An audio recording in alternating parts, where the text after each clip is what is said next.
They just left him there,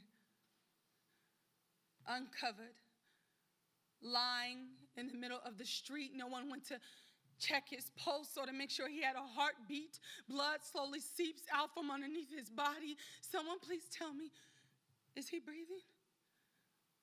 The cautionary yellow tape is served as a blockade for us heart-stricken onlookers who take videos and snap pictures.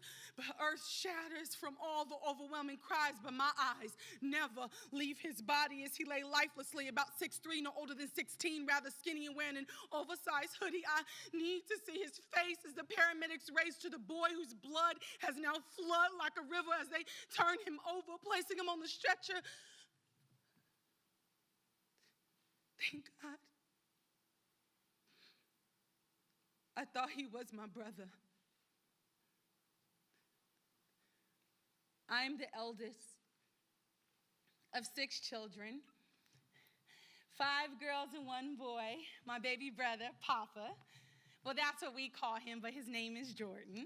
He's very, very tall, handsome, loves to play basketball. Not the life of the party. Some would say socially awkward, but he's just quite a deep thinker, my brother.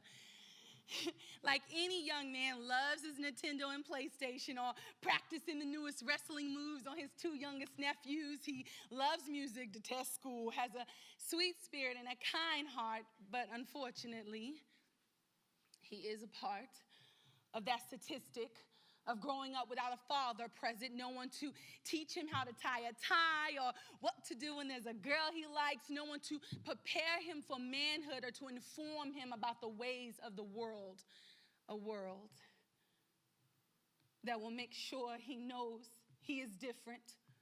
A world that will do everything it can to break his spirit. A world that will stereotype and demonize, all the while making money off his God-given abilities. Keep his black history restricted to February in order to maintain this modern-day slavery. A world that will automatically see him as a threat because of the color of his skin or about how he dresses. God forbid he walks down the street in one of his favorite hoodies. I tell Papa, you cannot be out late at night riding your bike or playing ball with your friends at that park you like. I try to warn him, but he doesn't understand.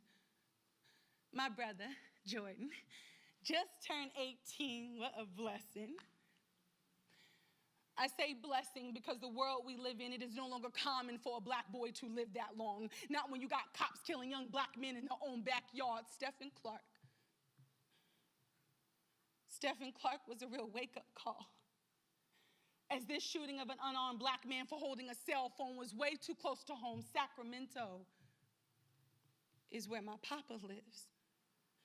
And all I kept thinking is, that could have been him shot dead. Or how about DJ Griffin down in Atlanta where the off-duty officer emptied his gun into the body of this 18-year-old teenager, same age as my brother. I'm scared for Papa.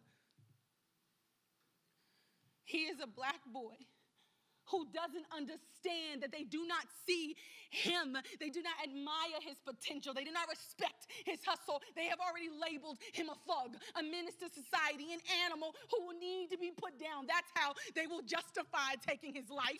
His face will be broadcasted on every news station as a hardened criminal or troubled gangster all over social media.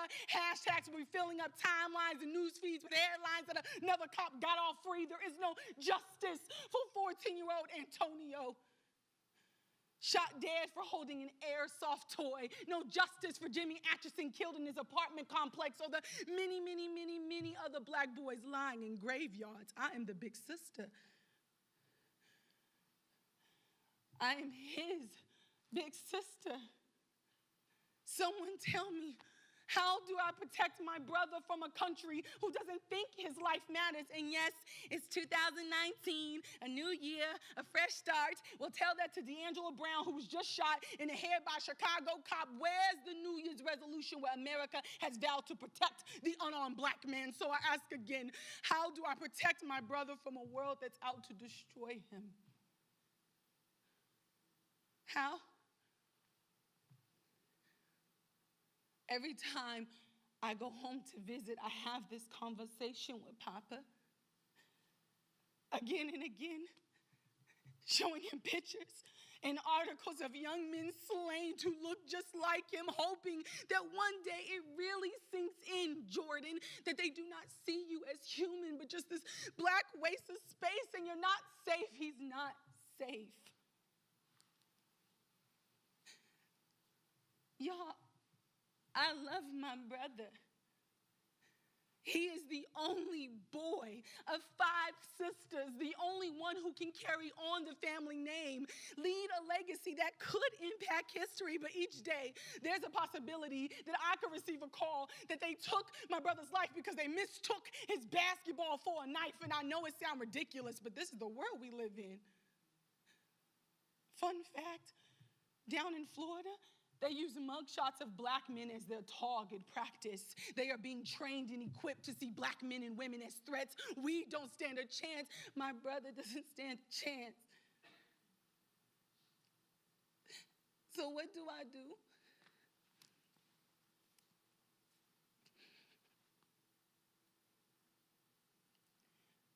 I continue to pray for you, Papa,